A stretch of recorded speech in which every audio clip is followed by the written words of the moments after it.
Okay. Just in the earlier classes, we have discussed how to manage the session and how we can develop a welcome file. In this class, let me discuss how we can create a web application in Eclipse. Okay? How to create a web application in Eclipse. Okay? Just now I have created a new workspace. Okay? Let me create a project which accommodates a web application. Okay? A project which accommodates a web application is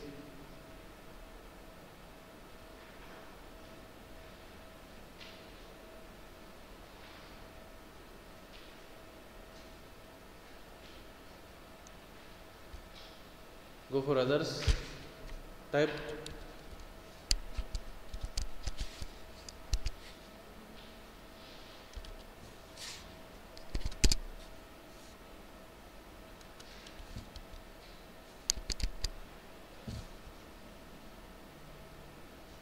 where is web here?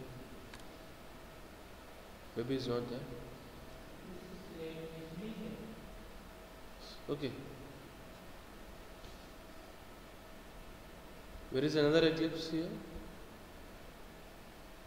Is this the only Eclipse that you have? Just it is, this Eclipse version is only for standalone applications, not for web applications. Let's see, do we have any other Eclipse software?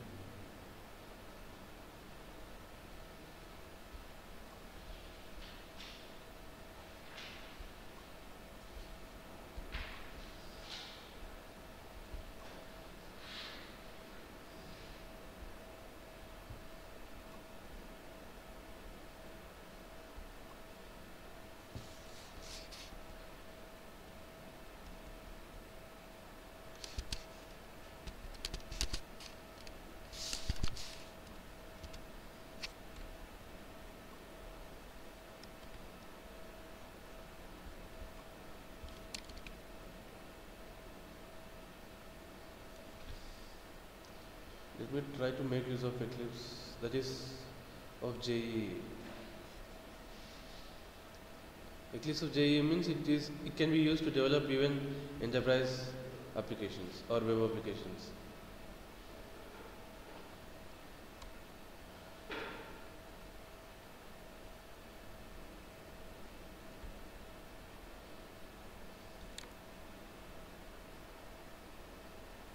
Where I have given that?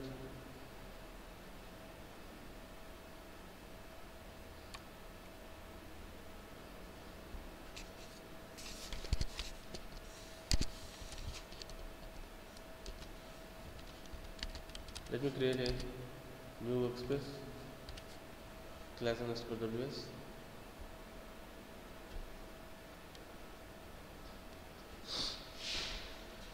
Okay.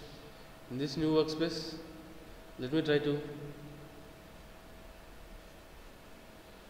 add a new project, which is a dynamic web project. Okay, web applications are being created through a dynamic web project.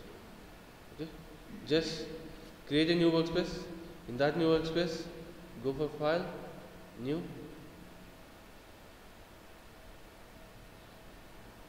Project, Dynamic Web Project. Okay, just click on this dynamic web project, and here project name is nothing but the web application name. Okay.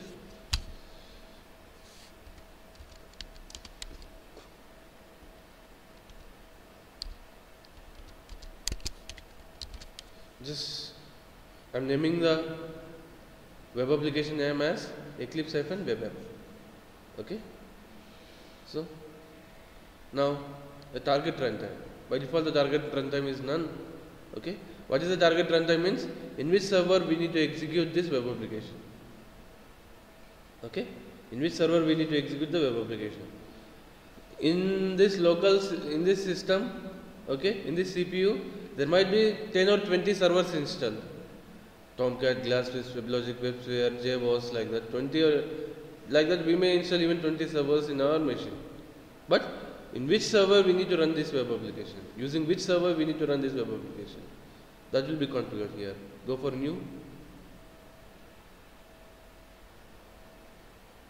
Apache. The latest version we have is 6.1. Sorry, the version that we have in our application, in our system is 6.1. So go for 6.1. Next. Okay. What is the Tomcat installation directory?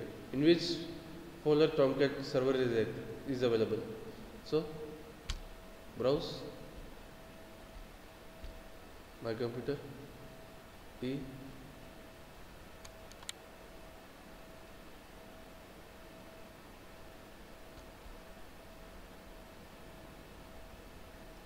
okay. So what is the JRE that we need to use? Okay, by default, most probably we'll make use of the default JRE which is available in the path. Okay, finish.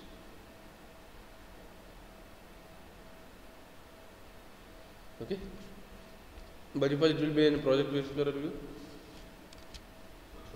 Let me open it in a navigator. So now it is open in a navigator. Now in SRC we will develop all the source. Okay, the folder structure will be different. Okay, leave over this web content. Leave over this web content. Web application has SRC. Okay, and a web application has even WebINF. WebINF has lib and web.xml. Okay, in WebINF, okay, in WebINF,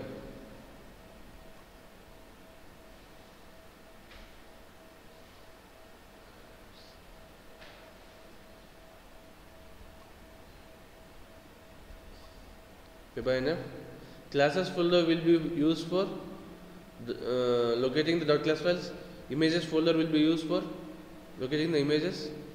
Okay, as well as this lib folder will be used for, okay, placing the jar files that we require in the application, that we need in the application. Let's consider like we may need the log4j.jar. Log4j.jar will be placed in the lib folder. Okay, whatever the jar files that are required for the application, or whatever the third-party jar files that are required for the application, all those third-party jar files will be placed in the lib folder. Understood? So now this web.xml will be automatically generated. The structure, the folder structure will be quite different when compared to the normal web application. The extra that is there is web content folder. Actually, in Eclipse there will be web content. In web content, WebINF folder will be there. But in a normal web application name, directly in that web application, WebINF folder will be there. That's the difference. Okay, but don't be confused with this. Okay, this web content doesn't have any significance. Okay, web content doesn't have any significance. Just think of it as a normal folder. Web content doesn't have any significance in the web application. Just think it as a normal folder. Okay, just think about web app, WebINF. Okay, and in WebINF there will be some content. Okay, understand? So in SRC, let me develop a servlet. Let me develop a servlet in SRC. Before developing a servlet, first let me create a package structure. Okay.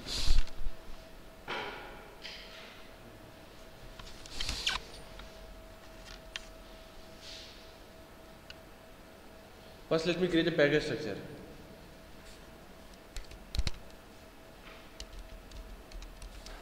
Okay. First in SRC, right click, new, others, type package. Go for a package structure where we are deploying com.hu.servlet.demo. So the package structure is being generated. Now let me create a select class.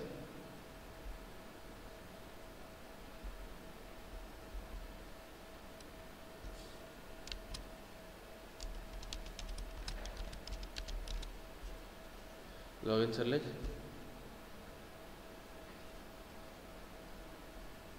Okay, let me make the login Servlet extends to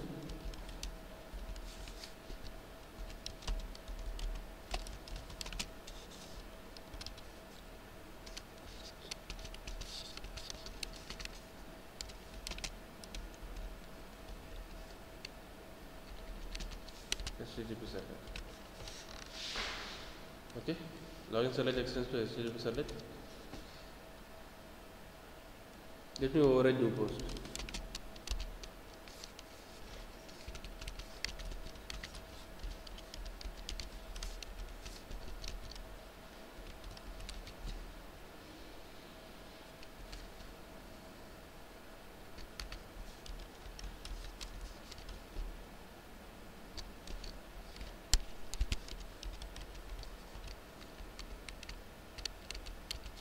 Let me override new post.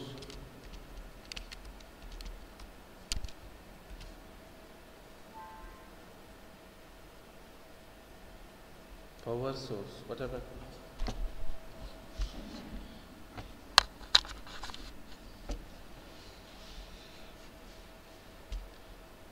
So I have overridden do post method. In do post, let me write the logic.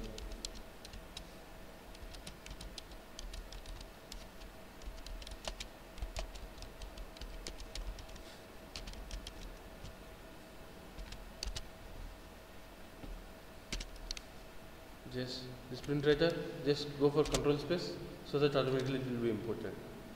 Okay.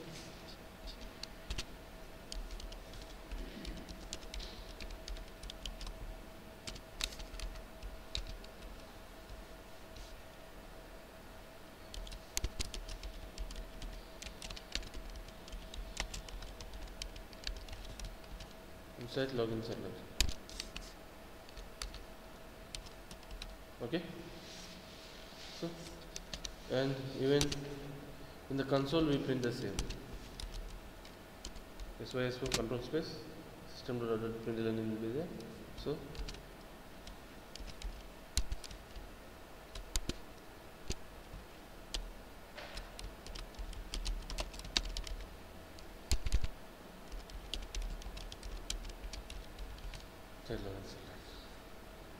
okay, now let me develop a HTML page.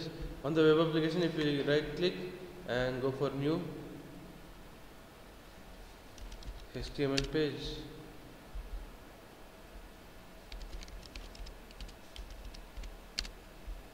okay, we'll develop. If you develop a new HTML page, that HTML page where it is developed, this is developed automatically in the web content folder.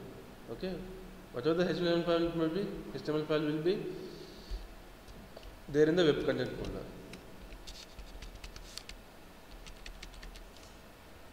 So in the body, let me develop a form.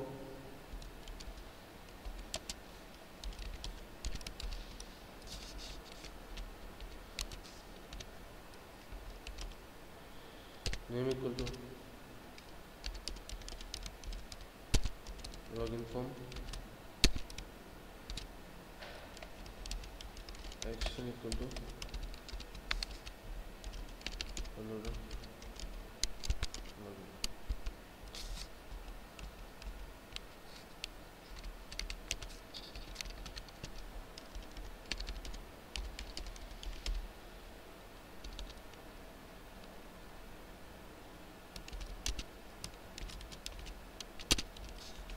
In this form, let me try for input field.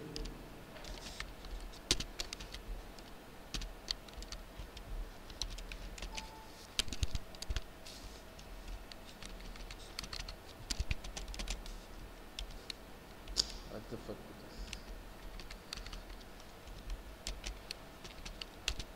Type equal to text, name equal to username,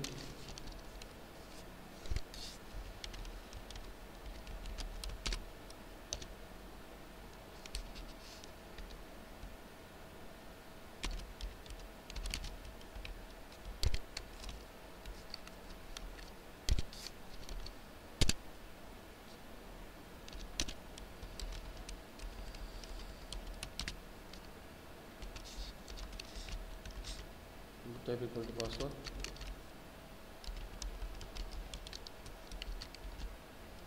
name equal to password, then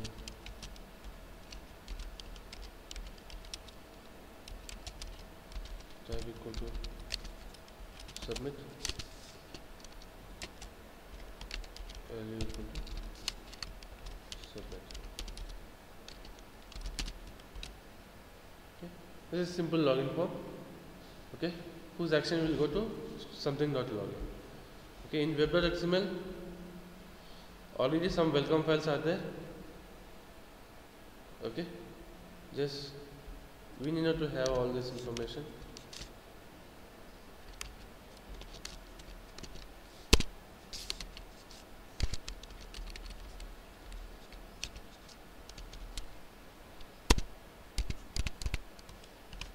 Okay, so let me configure the servlet tag.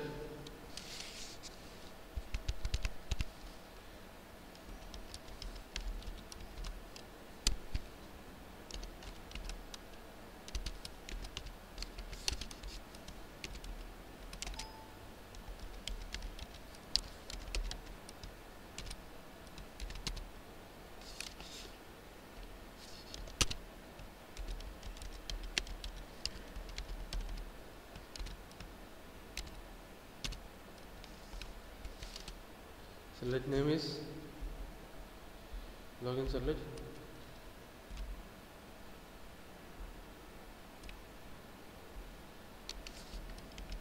Servlet class is login servlet. And the package structure is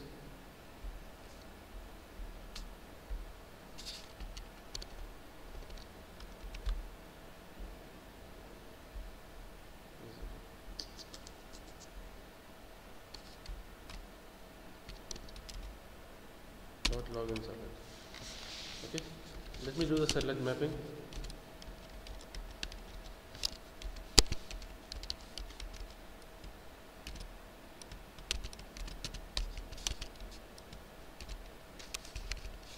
Same servlet name,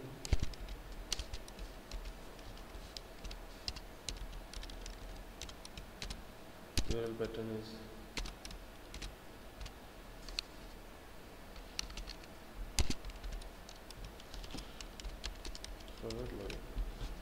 okay, just I have developed a simple servlet, a simple HTML page, and configured in the web.xml. Now, if you want to run this HTML page, okay, just right click on that, run as, run on server. Okay, right click, or from here also the same. Right click, run as, run on server. Okay, if it is a web resource, then it will run it in the server. Okay, if it is a standalone application, we will run it as a Java application. But if it is a web application, we will run as run on server. Okay, now in window we will have a view named servers. Okay, just go for window, show view, servers. Okay, it will display the servers view. By default, there is a Tomcat server configured when we created the project. Okay, when we created the project, we have configured Tomcat server. Okay, so that server will be there here in the servers. The servers view will list, okay, the list of servers configured in Eclipse for this workspace. The servers view will display in a workspace. We may configure even 5 or 6 servers. All the servers will be displayed in this list. But with which server we need to run this web application? Understood? We may configure Tomcat 5.0, 6.0, 7.0, JBoss 4.4, 4.8. We can configure any number of servers. Okay? But but okay, just what all the servers that are configured will be listed in the servers view. Okay, and we need to select with which server we need to execute the web application. Now, if I try to run this as run on server, it will ask for the servers listed here, but here only one server is there, only one server is configured in this workspace, so only one server is listed. But if there are multiple servers configured in this workspace, all the servers will be listed. We need to select one among them, with which server we need to execute this application. Okay, just I'll select Tomcat and finish.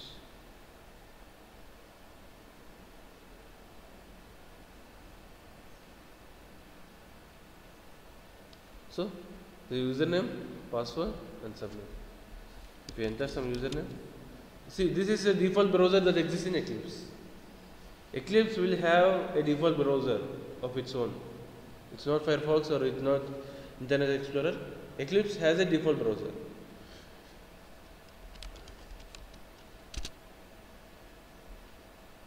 So the method is get here.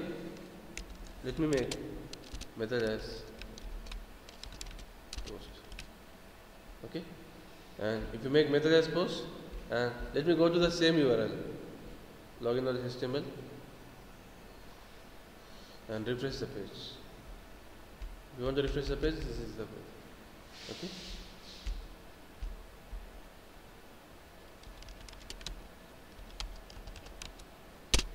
So the control has gone to login servlet, and in the console, if you see in the console, if you click on the console, if you see in the console,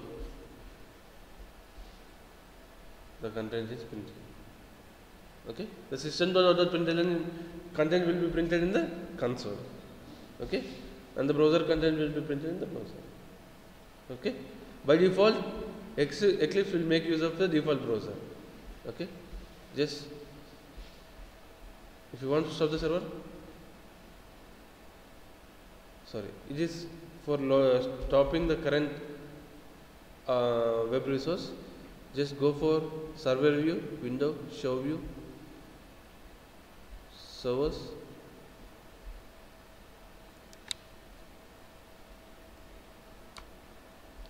Okay, the server view.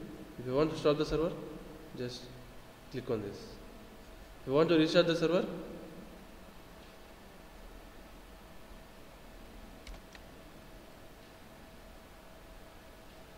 there should be some option to restart.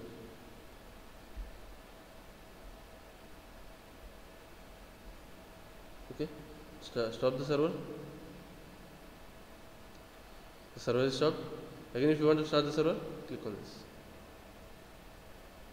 So green for starting, red for stopping. So the server is started. Again, we can access the web application.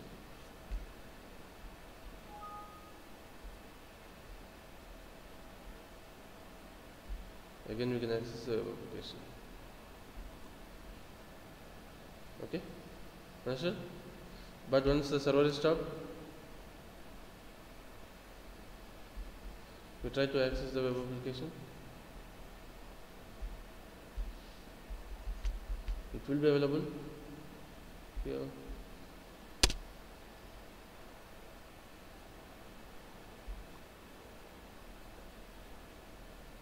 It tells us this program cannot display the web page.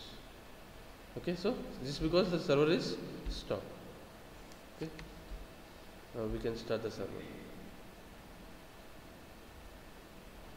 And once the server is started, we can access the web application. Okay, so let me go for login.html and submit, so that the control will go to login submit. Understood? How to develop a simple web application in Eclipse? Now, Eclipse will have a default browser as we told, but if you want to run this web application, if you want to execute this web application that is present in Eclipse, okay, using either Firefox or Internet Explorer, okay, we need to change some settings. By default, Eclipse default browser will be used for execution of web applications. But if you want to use other browsers like Internet Explorer or Mozilla, what you need to do is window, there is an option in web browsers. Okay, by default it is using internal web browser. Okay, but we can make Firefox so that whenever we execute this application now, Firefox will be used.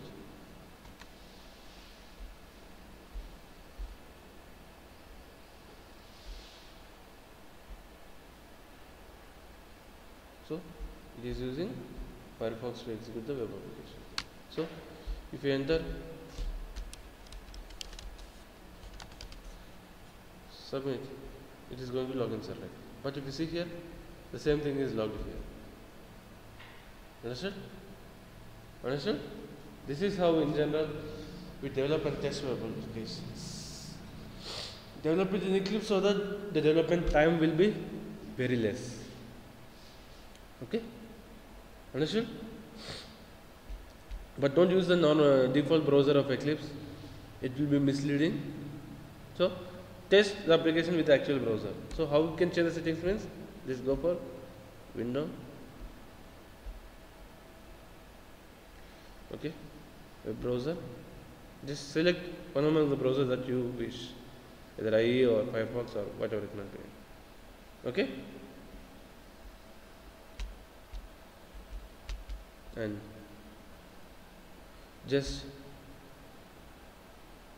we can execute the application in debug mode also. Okay, we can execute the application in debug mode so that we can analyze the problems in the application. Okay, so now the server is executed in debug mode. Okay, the server is executed in debug mode, and let me give some breakpoints here. All of you know about Eclipse, right? Already we have discussed about Eclipse. So let me keep some breakpoint here. Okay, and if you execute that application,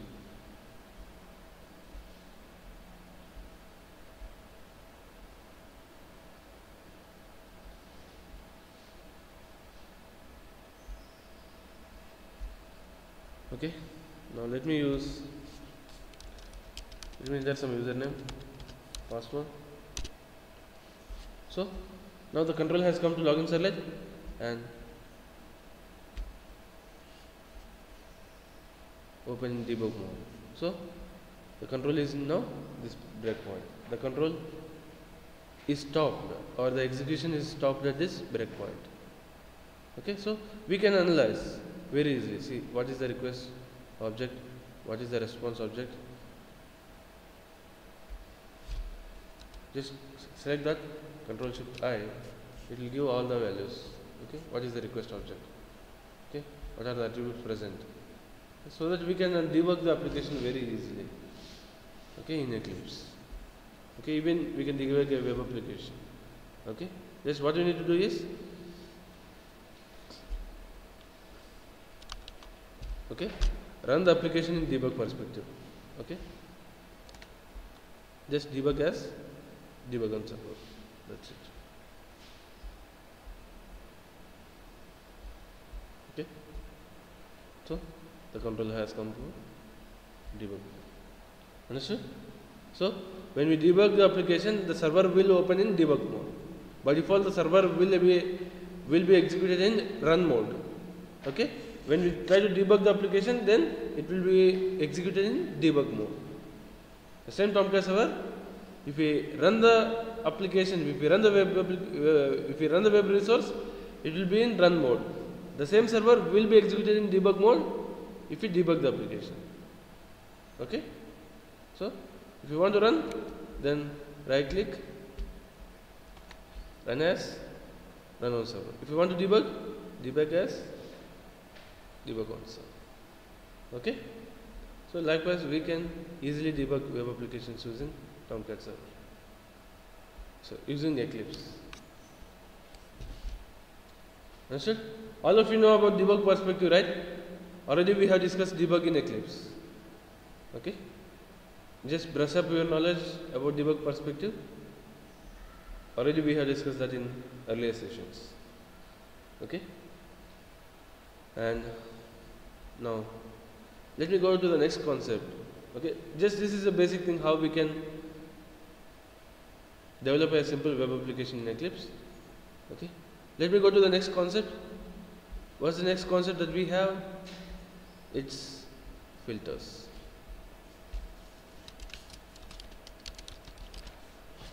Okay, the next concept that we are going to discuss in Servlet is Servlet Filters.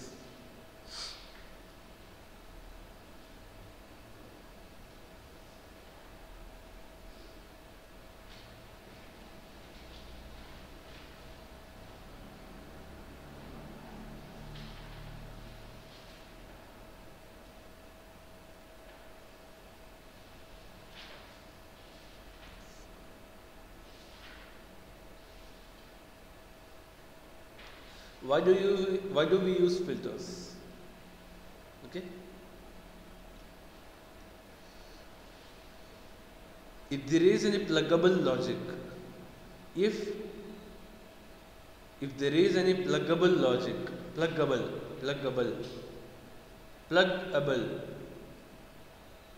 if there is any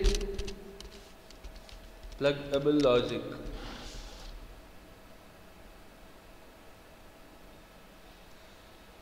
which is generic to multiple web resources,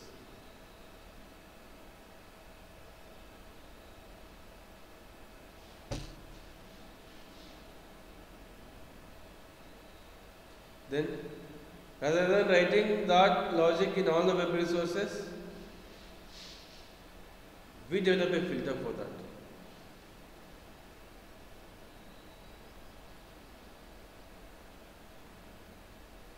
What is pluggable means? Anytime we can enable or disable that. That's what pluggable is. Okay? See, if it is a plug, at a time when we put the plug in the board, it will be active. Whenever we remove the plug from the board, it will be inactive. So that the application should be that much flexible. What is pluggable or pluggability means? Whenever we want, we can enable, or whenever we want, we can disable with just a configuration change. That's what pluggability is. Okay, whenever we want, we can enable, or whenever we don't want, we can disable. That's what pluggability is. Okay, so pluggability will provide better decoupling.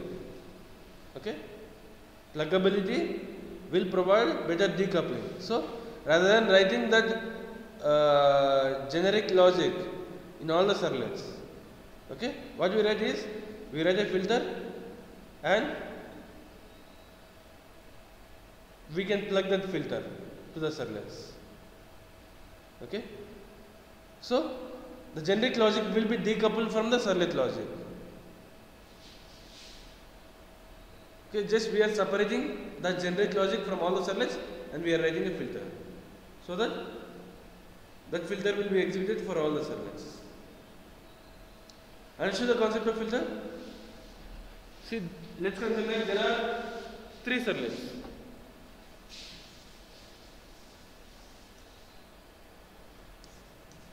Login servlet, registration servlet, compose servlet.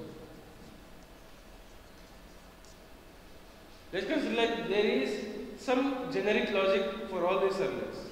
Rather than writing the generic logic in all the servlets, what we do is, we develop a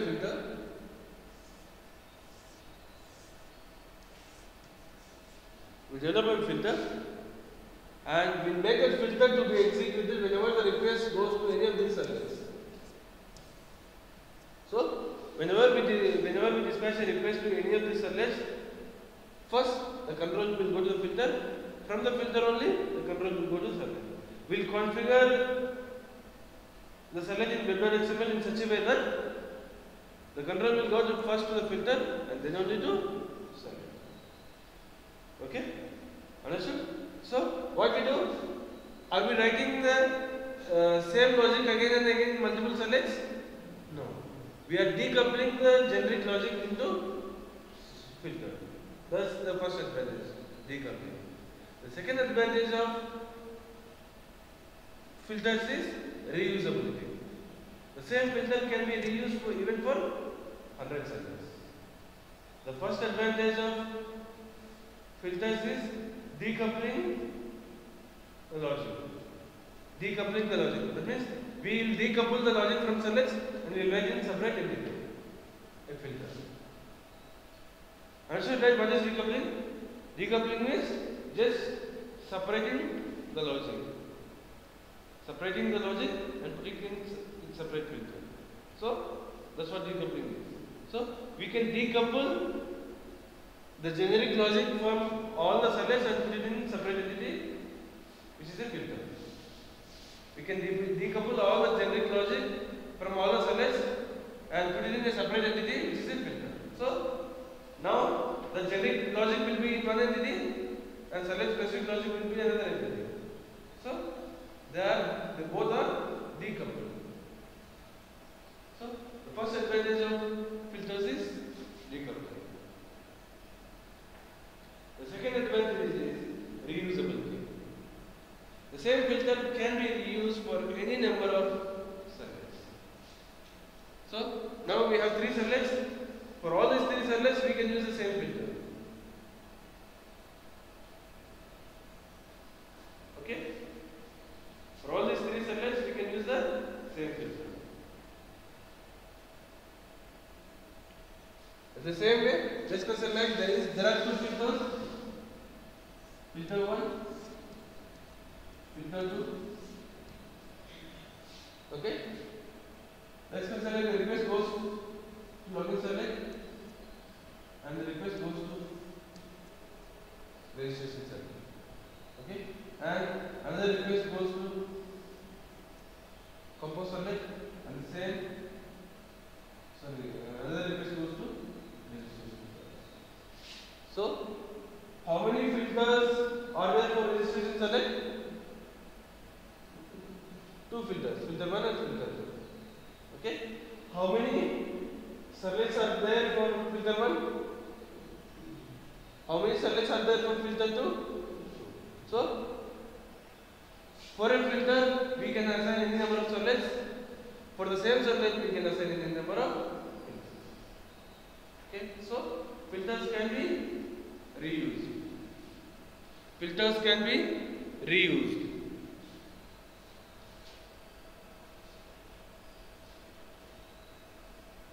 Filters can be reused in such a way that for one servlet we can have any number of filters. For one servlet we can have any number of filters, and for a filter we can have any number of servlets.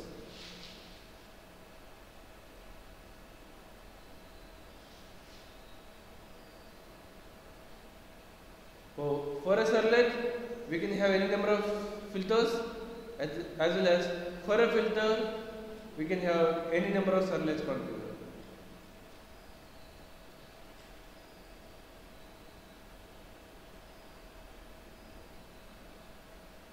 Understood?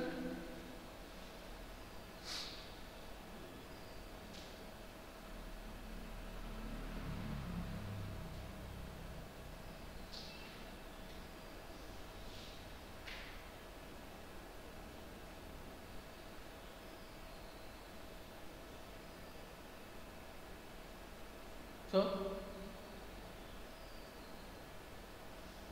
decoupling, reusability, and the third is pluggability. The third advantage of filters is pluggability.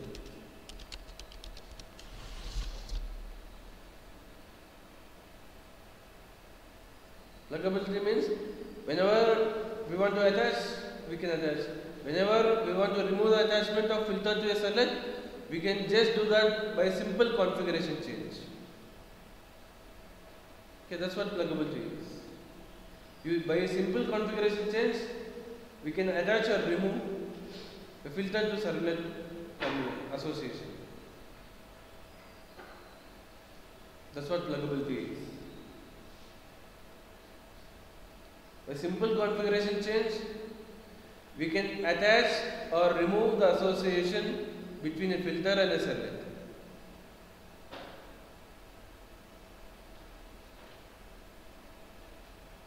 By simple configuration change, we can attach or remove association between a filter and a servlet.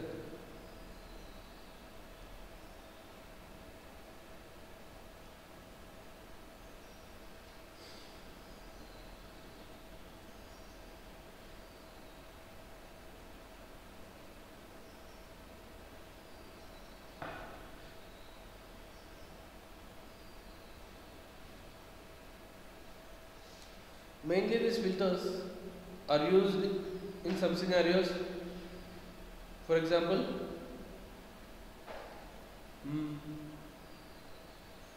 setting the request headers and response headers. So, the control first from the browser comes to Servlet in a basic application.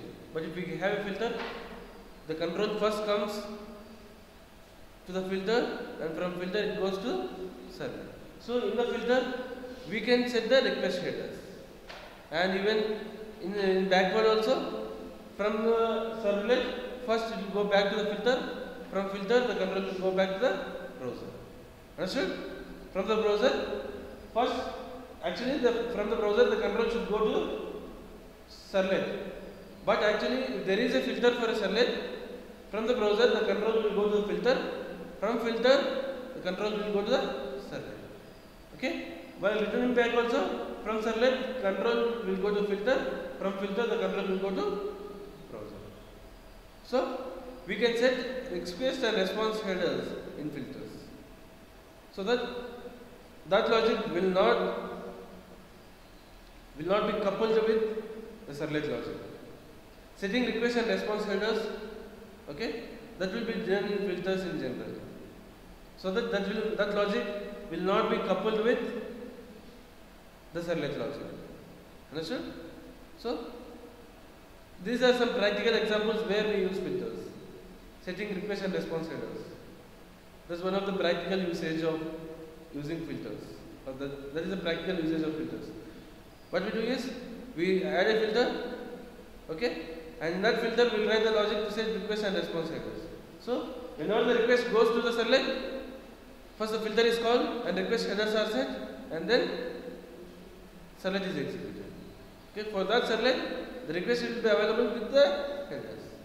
And when we are returning back, we will set the response headers in the filters, so that the response headers will be reflected in the browser.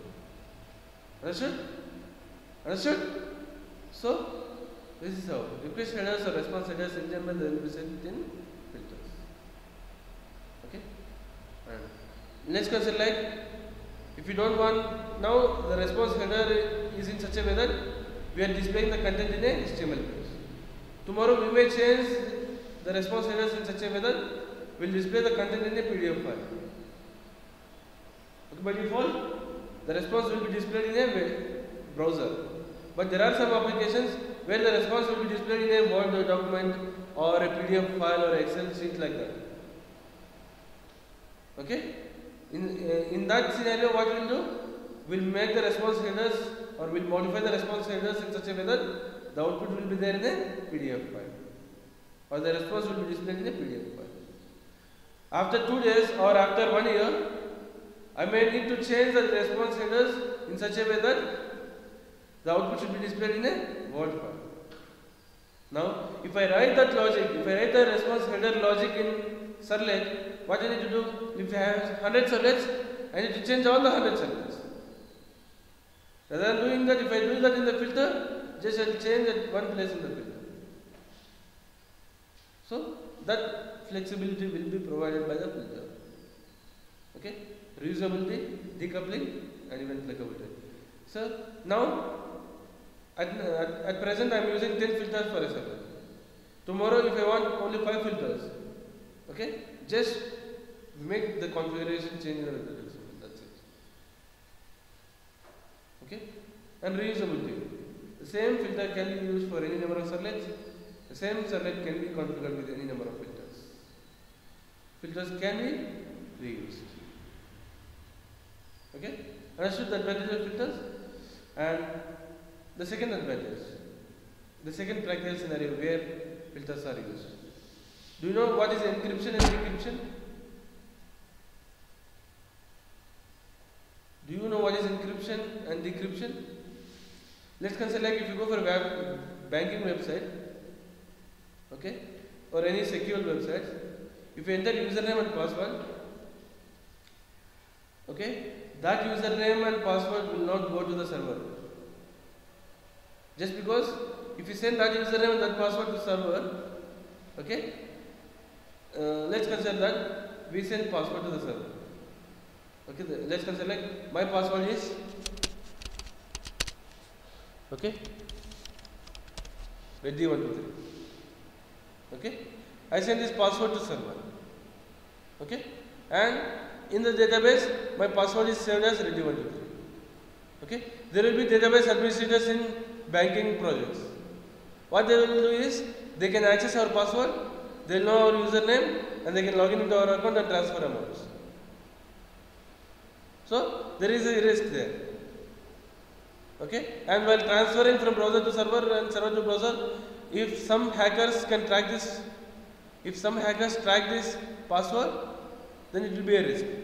So the credentials or secured credentials will not be passed directly to web applications. First, that secured content will be encrypted. Encryption means converting the data, converting the actual data into some other format.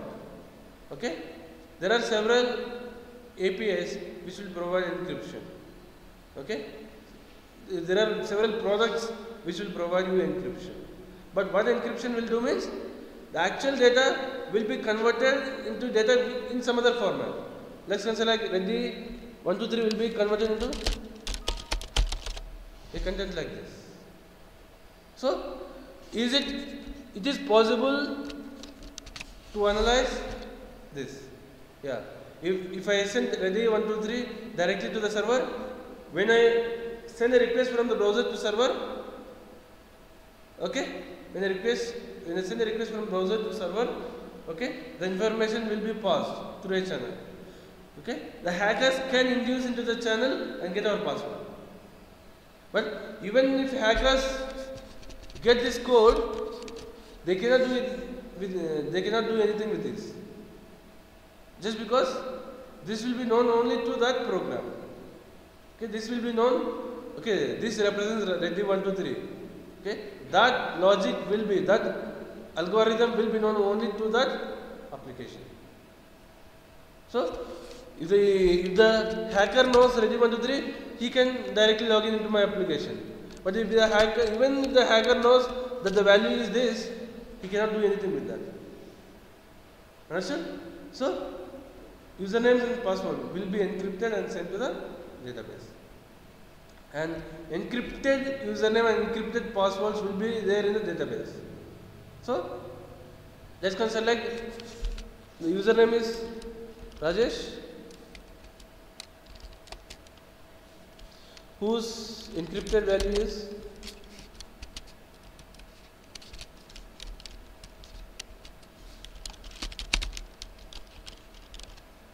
this. Okay, and password encrypted value is this. So how it happens is, if you enter Rajesh as username and ready 1 2 3 as password, this Rajesh will be converted into this code and ready 1 2 3 will be converted into this code. This process is called as encryption. Conversion of actual data into a data which is in some other format is called as encryption. Okay, we call that as encryption.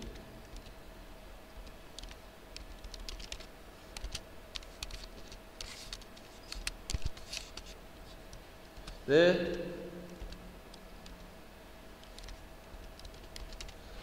reverse process is called as decryption. Conversion of this code into actual value is decryption.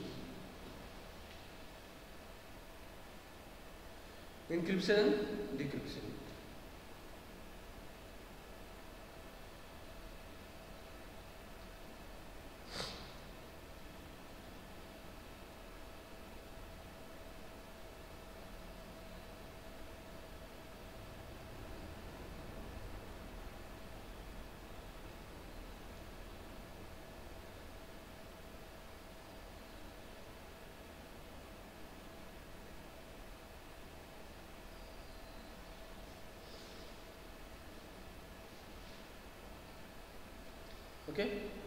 And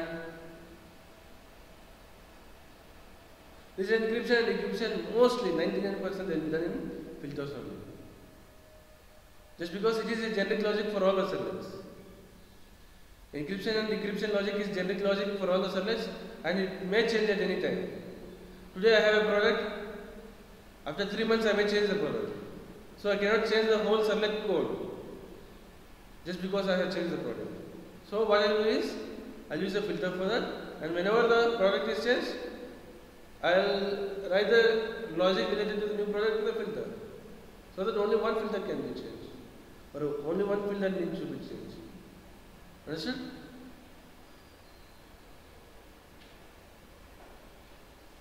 So converting the actual data into some binary data, or converting the actual data into data which is in some other format through some algorithm is called as encryption. Okay, the reverse process is decryption. This encryption and decryption will be there for security, online security. Okay. And in the database also, Rajesh and Rajesh 123 will not be saved. Okay, the encrypted form of username and encrypted form of password will be saved. So, this encrypted username and encrypted password will be verified against to encrypted and username and encrypted password that already exists in the database. Okay? See, Rajesh and if the username is Rajesh and password is Reddy123, that username and that password will not be saved as it is in the database. In the database, we will store the encrypted username and encrypted password. From the browser, if you enter Rajesh and Rajesh Reddy123, okay, that username and that password will be encrypted through filter, and that encrypted code will be sent to the servlet. In the servlet, we will verify whether that value matches against the database, and even in the database, the encrypted format will be saved, not the actual values. So, encrypted format of username that the user has entered will be verified against the encrypted value that exists in database. Encrypted format of password that the user has entered will be verified against the encrypted format that exists in database. Those encrypted forms match, then only the username matches. Otherwise, the username doesn't match. Okay? If the hacker gets this username and password content, then he can do anything. But even the hacker gets this encrypted form of username and password, it's very difficult to get the actual value. Okay? So, for that reason, encryption will be done. And data formatting. In this case, also filters are used. Let's consider like we entered some characters. There is a text field where maximum only 100 characters are allowed, but we entered 200 characters. So, we will trim that last 100 characters in the filter. So, the data formatting logic will be done in the filter in general. Data formatting logic will be done in a filter.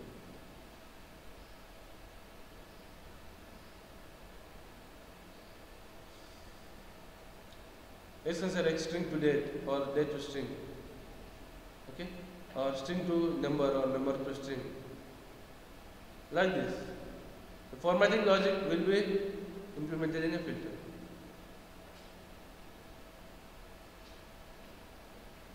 Let's consider like there is an image from the database. The image is coming in some size. Okay, like the size is 64 KB. Okay, but on the web page we need to display only a specific size, which is 32 KB. So we need to scale that image. Okay, so that kind of formatting logics, either from browser to server or from server to browser, will be done in filters.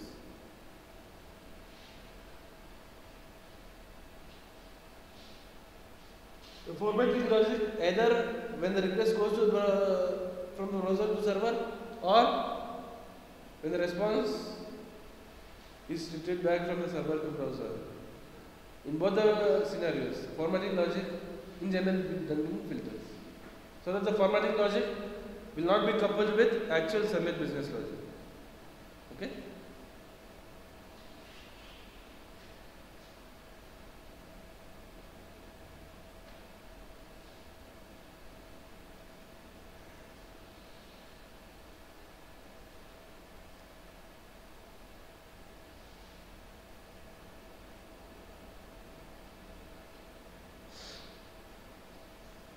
Understood? So now we have seen how filters are advantageous, how filters will be useful. Let us see how we can develop a filter. Okay. Now, in order to develop a filter in Servlet, we have an entity named filter, which is an interface. Filter, which is a interface.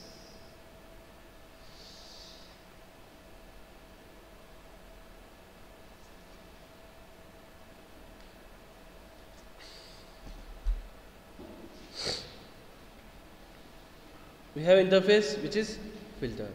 Okay. Any filter that we develop should be a specialized entity for filter interface.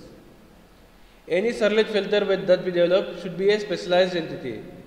Should implement this filter interface. Any filter class that we develop should be a specialized entity for filter interface. That means any filter class that we develop should be an implementation of this filter interface.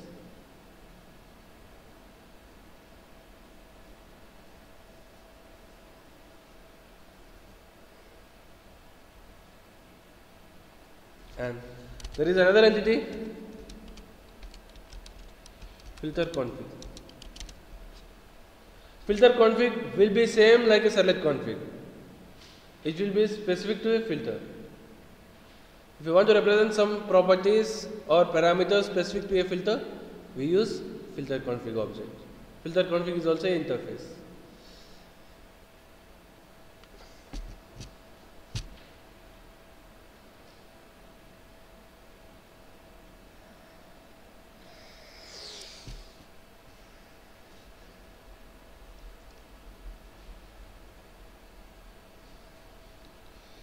Okay.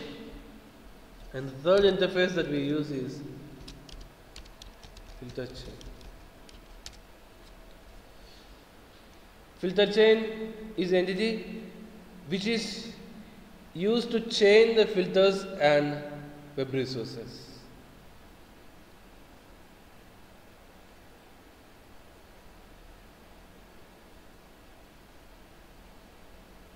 Or filter chain is used to link multiple filters and web resources.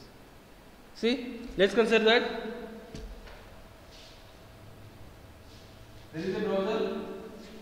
From browser, control to go to filter 1. From filter 1, control to go to filter 2. From filter 2, the control to go to login. Okay, this is a chain. Browser to filter 1, filter 1 to filter 2, filter 2 to login server.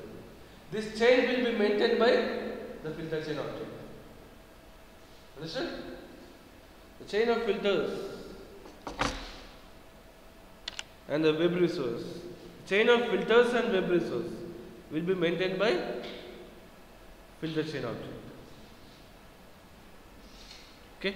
What is the first filter? What is the next filter? What is the next filter? Okay, what is the web resource in that filter chain? All these things, all this sequence, all the links will be established through filter chain. Link between one filter to another filter and link between a filter to web resource. Web resource means here Servlet. Okay? Link between one filter to another filter and link between the filter and Servlet will be established through filter chain.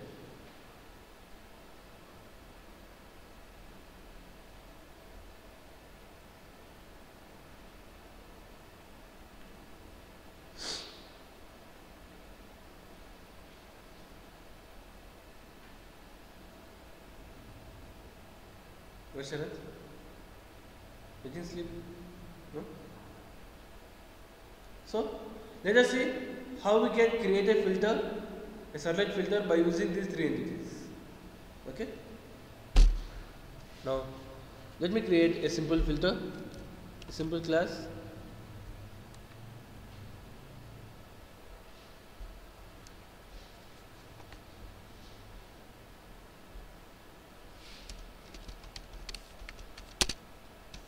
Which is, let me name it as first filter. Okay, first filter. Okay, a simple class which implements with filter interface, which is there in JavaX.Servlet Filters. Okay, filter interface has a unimplemented method, okay, which is doFilter.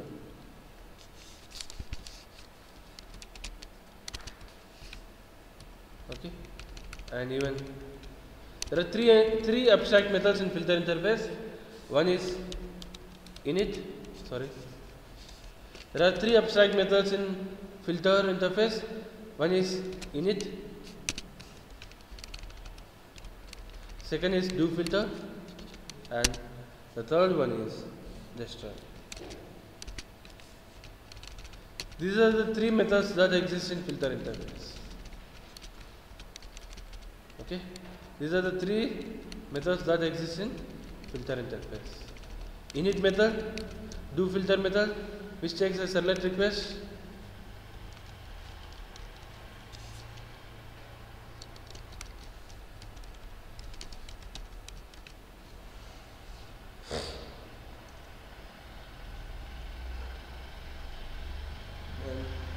filter chain. So there are three abstract methods. There are three abstract methods.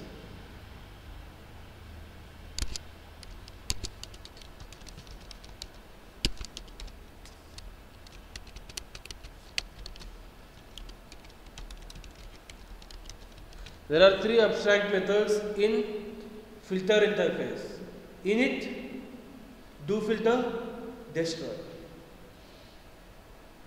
Init, doFilter, destroy. These are the three abstract methods present in filter interface. These are the lifecycle methods of a filter: init, doFilter, destroy. These three are lifecycle methods of a filter.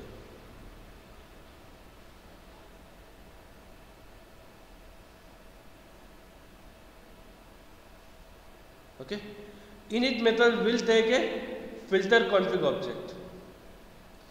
Init method will take a filter config object. This filter config object exists, or filter config exists in JavaX.Servlet package. Okay. Init method will take a filter config. In the same way, where init method of servlet will take a servlet config. Init method of servlet will take a servlet config. In the same way, init method of filter also will take a filter config. Okay. Filter config is an object which is used to represent some parameters or properties specific to that filter. Okay. Filter config is an object which is used to represent some properties or parameters specific to that filter.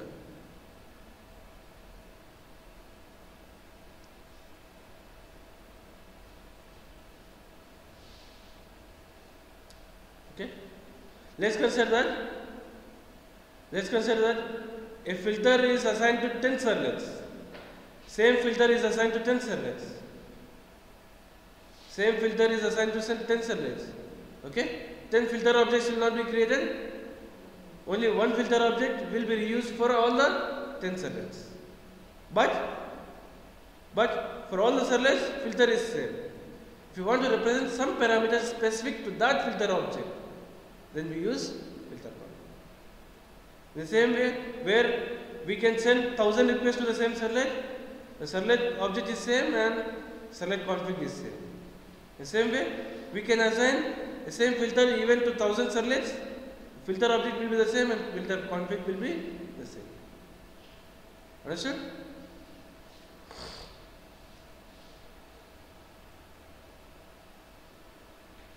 Okay. Filter config is an object which is used to represent some properties or parameters specific to that filter. We can resemble filter config to servlet config.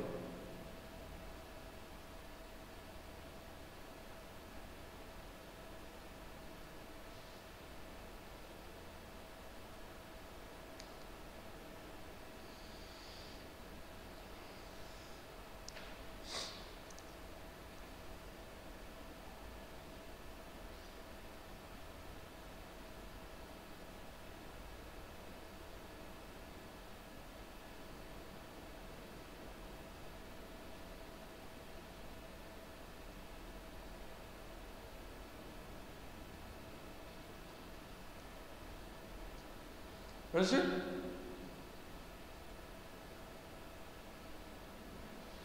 Now, we have seen filter interface. Filter interface has three methods: init, do filter, destroy. Those will be the same like init, service and destroy of a servlet. Okay, init will be used to initialization, for initialization. Service will be used for business logic, destroy will be used for destruction. In the same way, init will be used for initialization, do filter will be used to write business logic, destroy will be used to write destruction logic. It will be the same even for filter.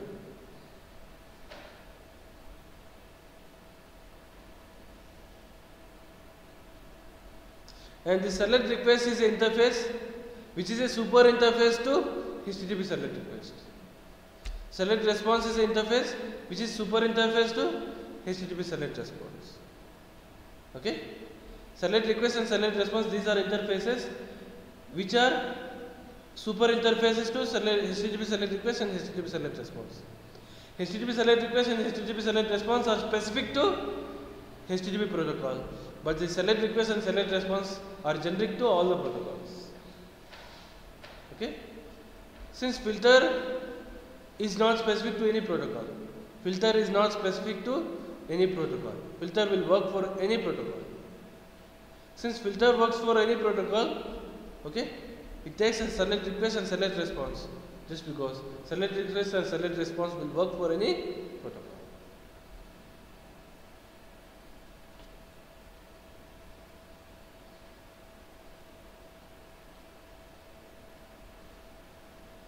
Servlet request and servlet response are not specific to HTTP protocol, they are generic to all the protocols.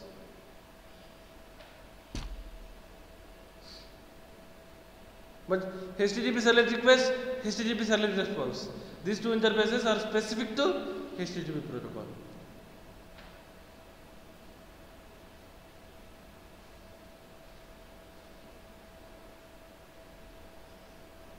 And the third argument of do filter is filter chain. This filter chain is an object. Even this is also an interface. This filter chain is an object. Okay? Which is used to link filters and web resources.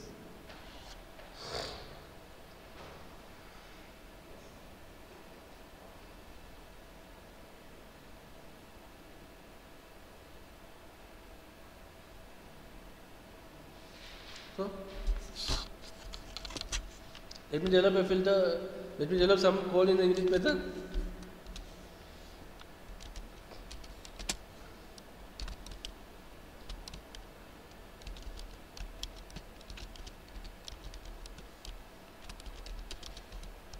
First filter, init method. Okay. First filter, do filter method.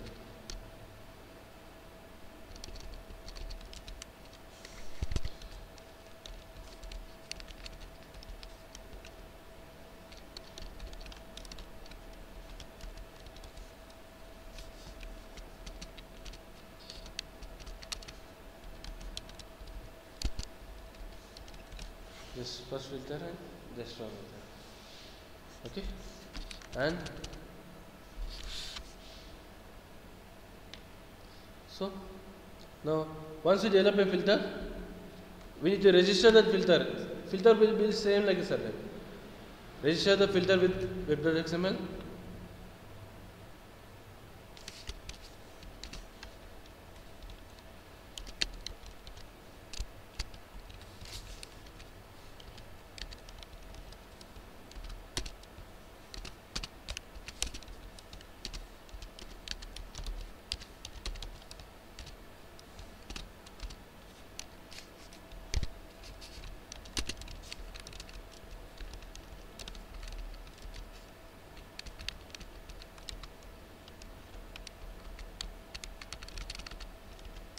Filter name and filter class. Okay. Let me give we can give any name to the filter like a servlet. Just we'll give the same name.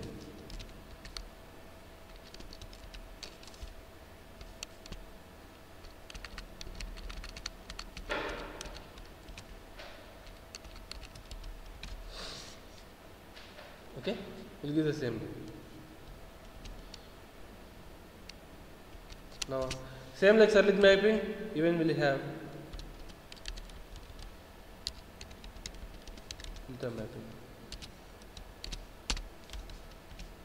Same like servlet mapping, we have filter mapping. We'll give the same filter name.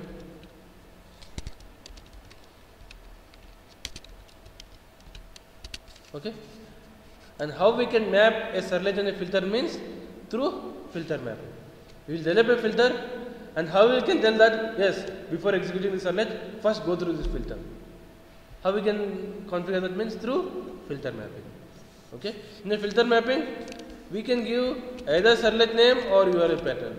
Both is fine. Both are fine. We can give either servlet name or even URL pattern. Both are fine. Okay. So in filter mapping, we are mapping a filter to a servlet.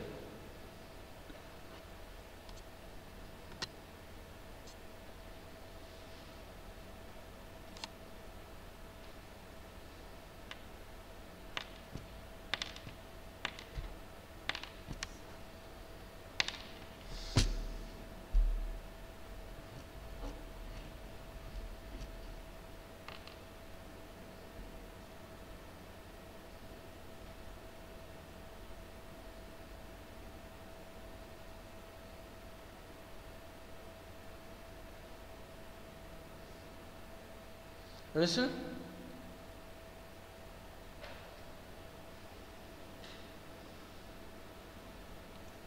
Now, once I have configured the filter and once I have mapped the filter to a servlet, okay, let me try to execute the application, execute the web application.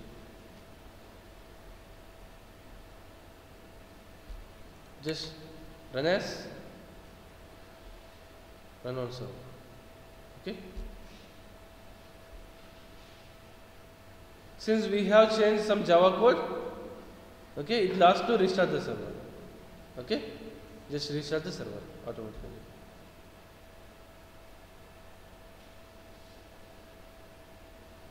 So the login page is appeared where we enter username, password. Okay. We click on submit. We click on submit. Response is not displayed in the browser. Okay. You see the console. The control has gone to the filter. Okay. Is the control there in the filter? Yes or no? Control is there in the filter. Okay. Control is there in the filter. Do filter method of the filter. But is the control transferred to servlet? Is the control transferred to servlet? No, the control has transferred to servlet. Okay. This content will be displayed in the browser and this content will be displayed in the console. Is this content inside login servlet? Is this content displayed in the console? Let us see.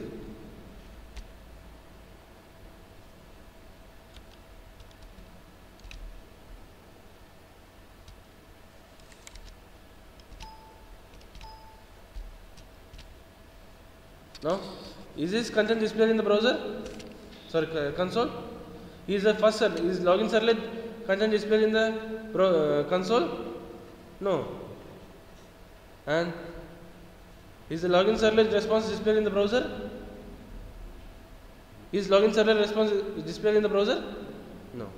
Login servlet execution is not displayed in the console as well as in the browser. That means login servlet is not triggered at all. Why login servlet is not triggered means the chain is missing here. You see the filter? In the filter, first, because of this web.xml configuration, before coming to login servlet, the control will come to first filter. Okay? Before coming to login servlet, the control first it will come to first filter. Okay? And the first filter, do filter method is executed. Okay? But from here, we did not continue the chain. So that the control is blocked here itself. Okay? In order to continue the chain, what we need to do is, we need to execute filter chain dot. In filter chain also there is a do filter method which will take request and response.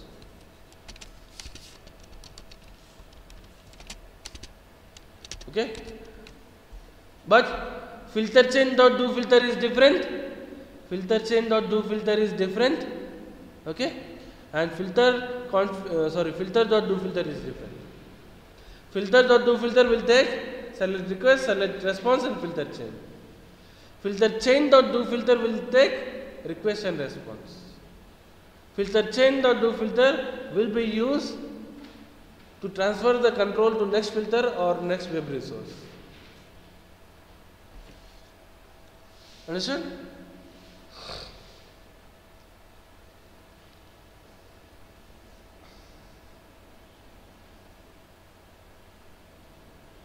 If we want to transfer the control to next filter or next web resource, we should execute filter chain dot do filter. Then only the control will be transferred to the next resource.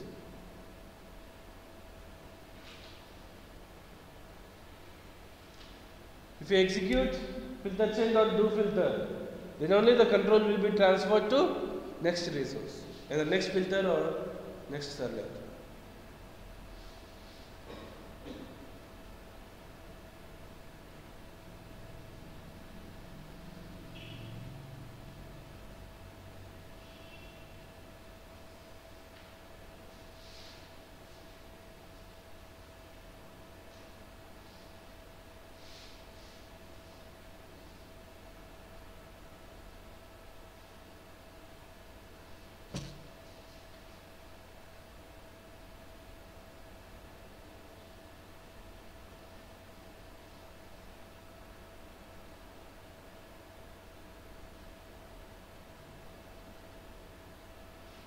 Understood? So, let me re-execute this application.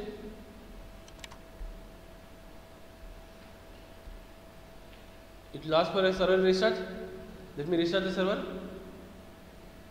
Okay. So, let me access username and password.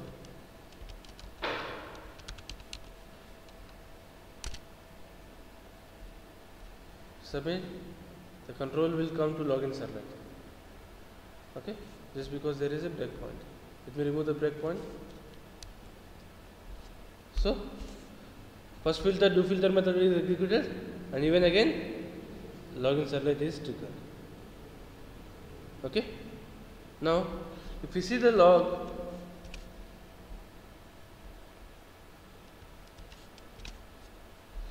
when init method of first filter is executed, when the init method of first filter is executed, either when first time filter is triggered or when the server is started. Is the filter init method executed when the server is started or when we send a request first time to the filter? When the server is started. When the server is started, then itself the init method of all filters will be executed. When the server is started, then itself init method of all the filters will be executed. When the server is started, then itself init method of all the filters will be executed.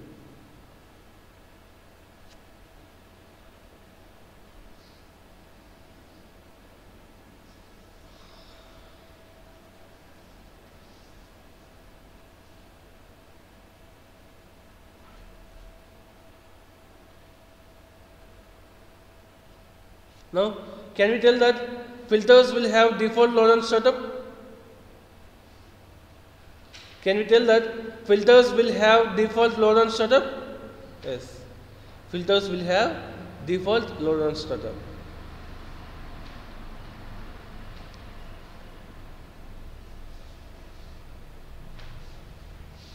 Filters will have default load on startup.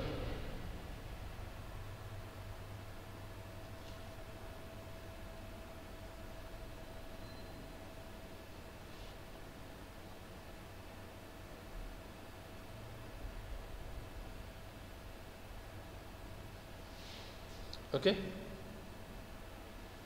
Understand? So, let me develop another filter. Let me develop another filter.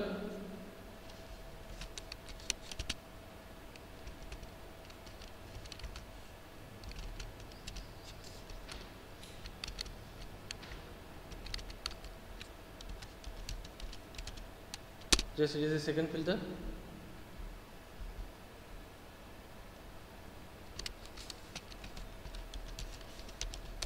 Okay.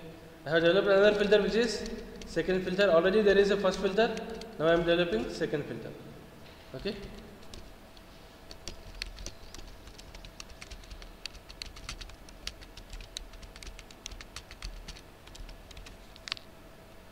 Okay. Now let me configure in the web.xml. There is a second filter. So same filter configuration. Filter name.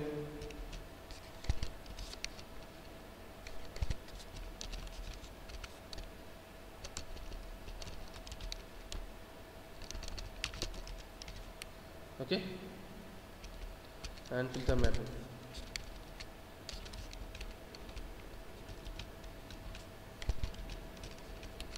Okay, filter mapping. Let me give the URL pattern. In place of servlet name, we can give even the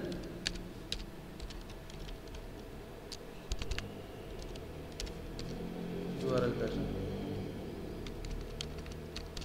In place of servlet name, in filter mapping, even we can give the URL pattern.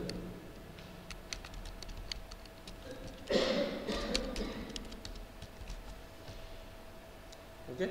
In filter mapping, either we can give the URL pattern or we can give the filter name.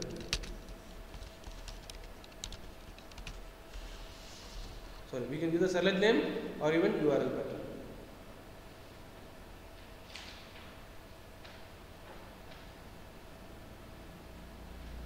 The filter mapping tag, either we can give URL pattern or even we can give the servlet name.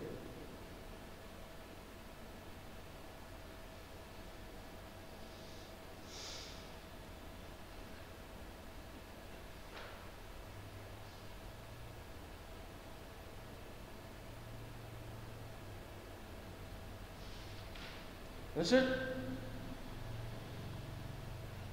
The filter tag we give filter name and filter class, and the filter mapping tag we map a filter to a servlet. While mapping filter to a servlet, we can either give a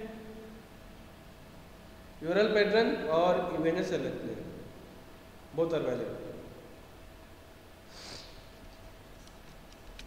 So now we have developed two filters. Both the filters will be executed for a servlet. Restart the server.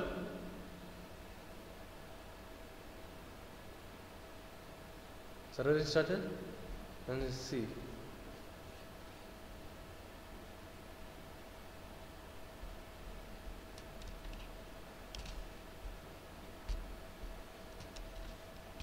See here, which filter is executed first?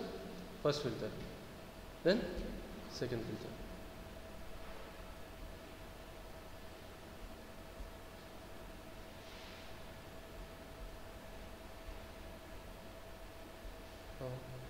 we try to enter some username and password,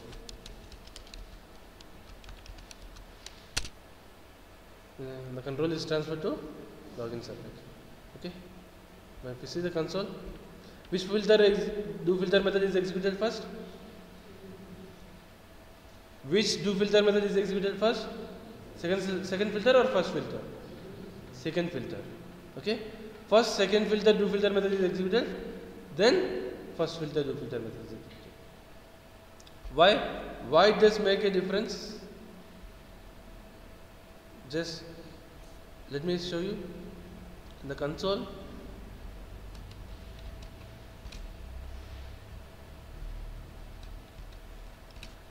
First filter init method is executed, then second filter init method is executed. Okay. Then at the time of executing the actual filter business logic, first second filter logic do filter is executed, and then first filter do filter is executed. Okay. Just observe web.xml and tell why that is a difference.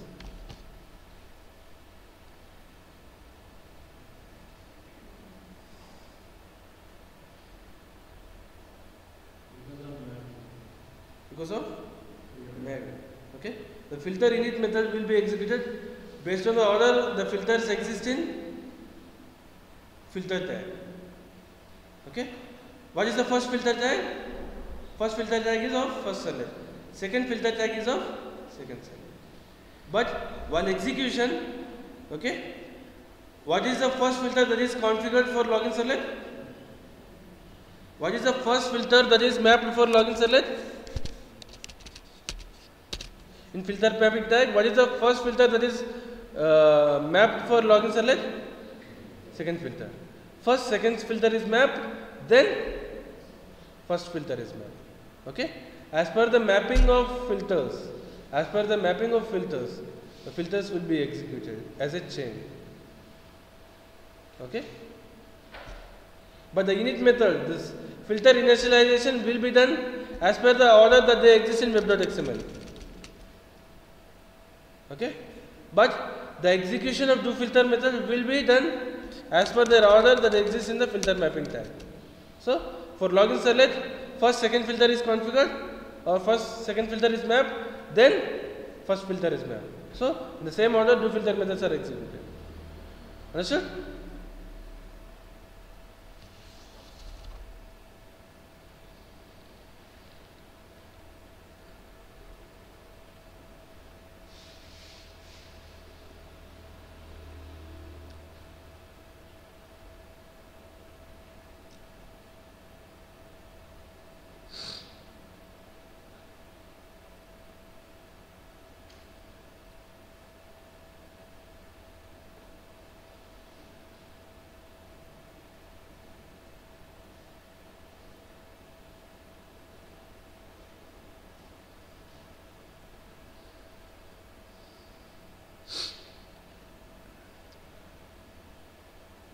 Understand? How filters are executed as a chain? Filter chain will be in the order of filter mapping tags. Okay?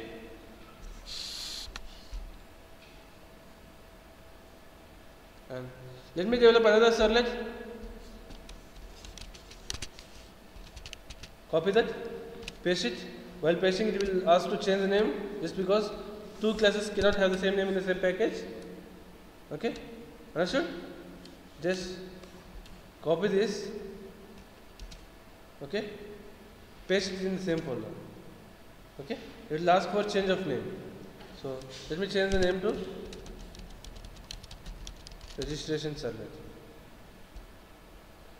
Okay? Now in registration servlet, just it will ask, there is error. Click on the error. It will tell what you need to do. Okay? Rename the type to registration servlet. So the class is renamed to registration servlet. So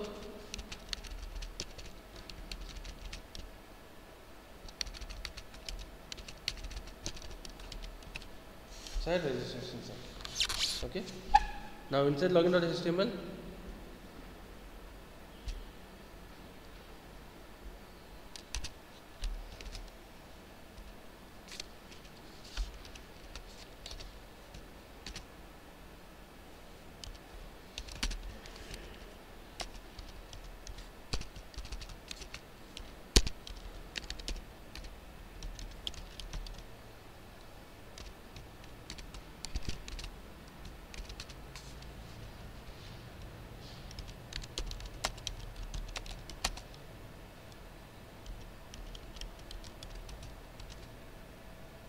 Okay, the control should go to registration servlet through hello.register. Now hyperlinks will be there only for, we can submit a hyperlink only with the method get. So in the registration servlet we should override do get method. Okay, when we click on the hyperlink, then the control will go to registration servlet. Understand? So let me close the existing applications.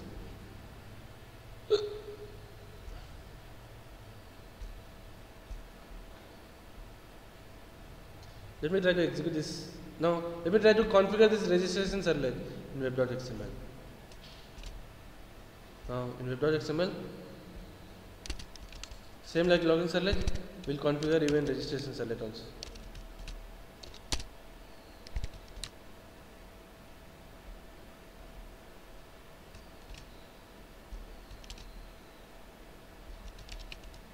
Okay, now let me map that.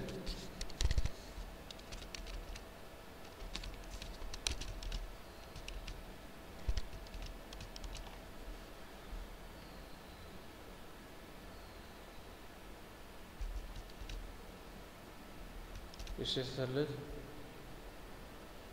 start dot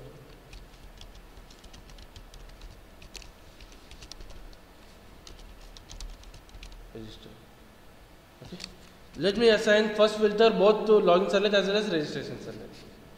Okay, so now the filter mapping, the first filter is assigned both to login servlet as well as registration servlet. Now how we can map a single filter to multiple servlets? If I am an interviewer and if I ask you a question that how we can map a single filter to multiple servlets, then what do you tell?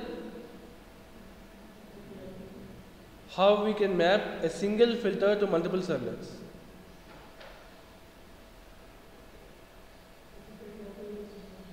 Okay, how we can map a single filter to multiple servlets means we will have multiple filter mapping tags. Okay, for each and every filter mapping or for each and every mapping of filter and a servlet, we have a specific filter mapping tag. Now the first filter mapping tag, what is this doing? It is mapping the first filter to login servlet. The second filter mapping tag, it is mapping the same filter to registration servlet. So if you want to map the same filter to multiple servlets, this will have multiple filter mapping tags. In the same way, if you want to map multiple filters to the same servlet, even in that scenario also we will have multiple filter mapping tags. Through multiple filter mapping tags, we can map same filter to multiple servlets as well as same servlet to multiple filters by having multiple filter mapping tags. Through multiple filter mapping tags, we can map same filter to multiple servlets as well as same servlet to multiple filters.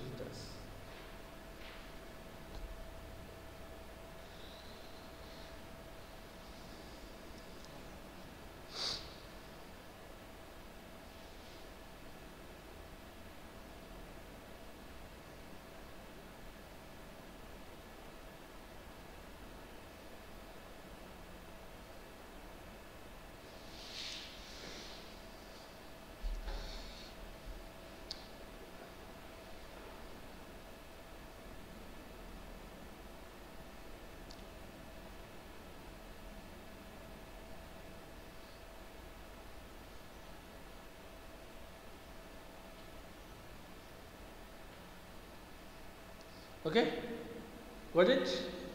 Now let's consider like the filter chain do filter is not executed, then the chain will be broken there itself, so that the execution will not be continued. So from every filter, if we want to continue the chain, we should execute filter chain dot do filter. Otherwise the chain is broken there and the execution will be stopped. Understood? So from each and every filter do filter method, we should execute filter chain dot do filter. Then only the link will be continued. Otherwise, the link will be broken.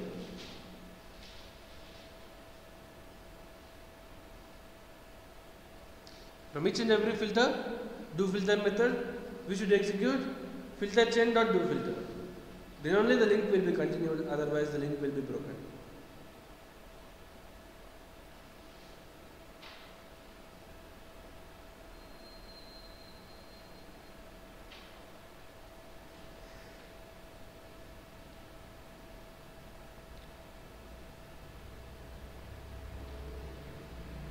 Got it?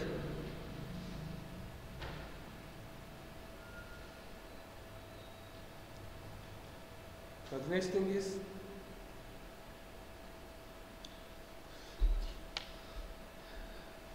we can even configure init parameters for a filter. Okay? A filter specific parameter or init parameters of a filter. So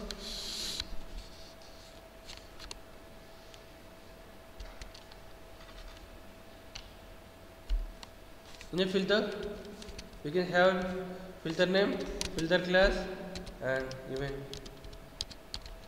init parameter.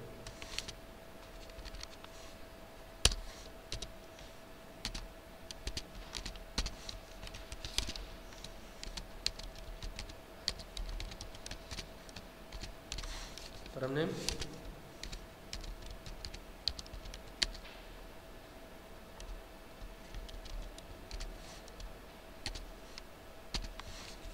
param value, 5, 3 or 1. So we can have a param name and param value. Same like Servlet init parameters, we can have even init parameters for filter. Okay, and those init parameters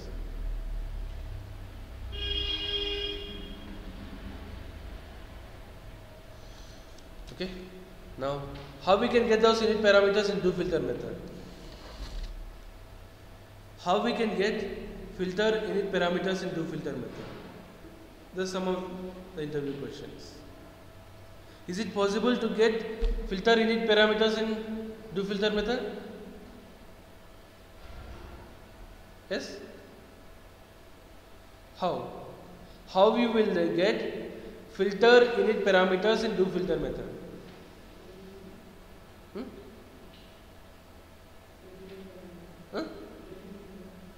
Get init parameter doesn't exist in filter interface.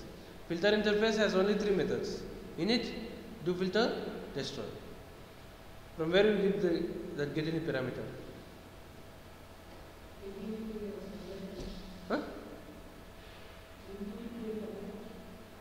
Linking it to Servlet init parameters will be there. How you can get filter init parameters? Understood my question?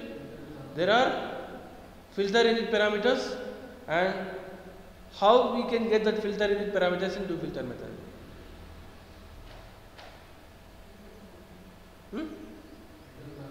But filter config, is it available in do filter?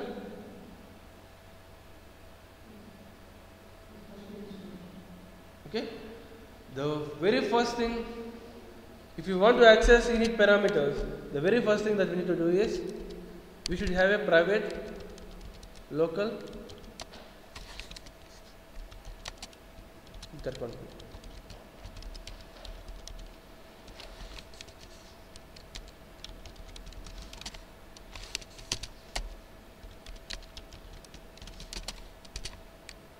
You should have a local filter config if you want to access the init parameters of a filter.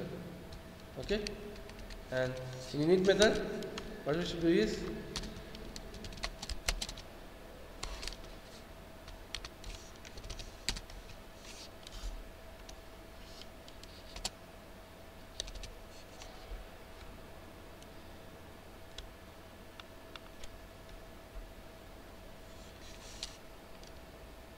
this will make this dot filter config equal to filter config.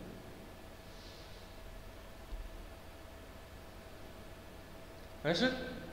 So now using this local filter config object, we can access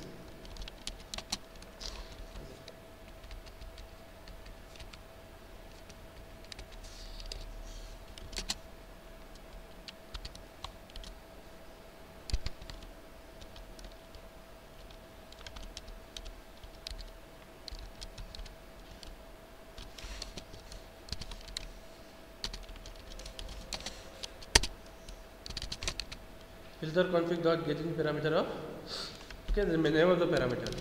Right. It will return the value of init. The same like servlet config dot get init parameter. Okay, but the servlet config is available in the request object. Filter config will not be available in the request object. So what we need to do is we should assign the filter config.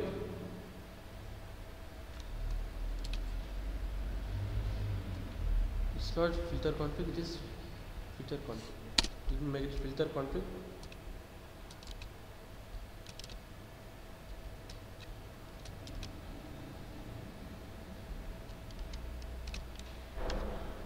Okay, just we need to, if you want to make use of this config parameters of filter inside do filter method, what we should do is first we should take a private local filter config reference, and in the init method we should assign that reference to the local reference of the method. Okay, and then with that private attribute we should access the init parameters. Understood? If you want to access init parameters into filter method, we should do like this. There is no other option. Okay? Understood? So, let me try to execute the application. If you ask for restart the server, the server is already stopped. Let me try to access the application. Okay, and let me see the console. Is init parameter available? Yes. Okay, this is how we can access the filter init parameters. Understood? And we have seen how to configure same filter to multiple servlets and same servlet with multiple filters. Okay, in which order they will exist means, in which order the filters are executed means, the order in which they exist in the filter mapping tag. Okay, as per the order of filter mapping tag in the web.xml. Understood? So this is about servlet filters. Okay, and if you want to access the request parameters, we can access.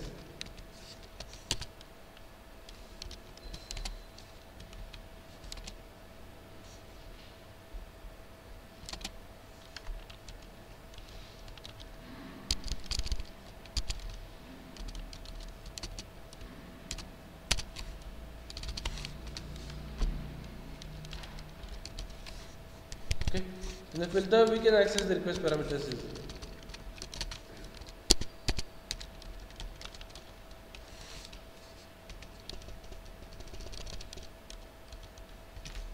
Just I am accessing username and password request parameters.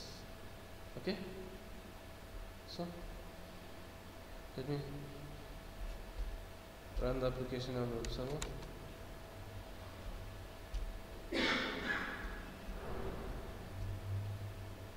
Start the server.